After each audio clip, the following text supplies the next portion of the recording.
Acte 2, Qingdao. Le site de voile des Jeux Olympiques 2008.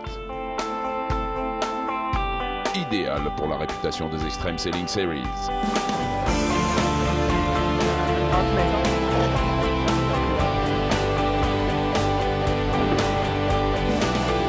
Après une superbe cérémonie d'ouverture, les régates spectacles commençaient pour la première fois en Chine. Les 2 premiers jours courus en eau libre étaient très disputés, avec chacun des 11 équipages attaquant les régates, pied au plancher. Une équipe brillait de tous ses feux. Le nouveau venu Emirat Team New Zealand rentrait immédiatement dans le match et se retrouvait en tête au soir du 2e jour. À partir du 3e jour, l'épreuve se déplaçait dans le stade nautique.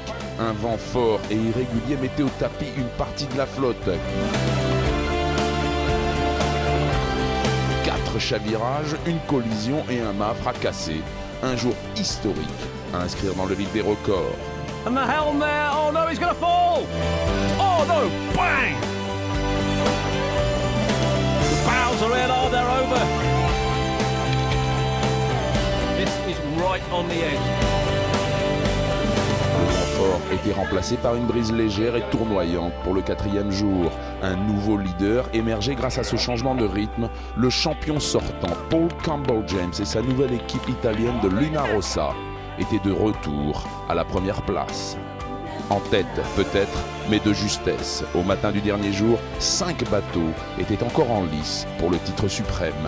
La bataille navale atteignait des sommets quand Alinghi et Luna Rossa prenaient la tête du championnat à tour de rôle.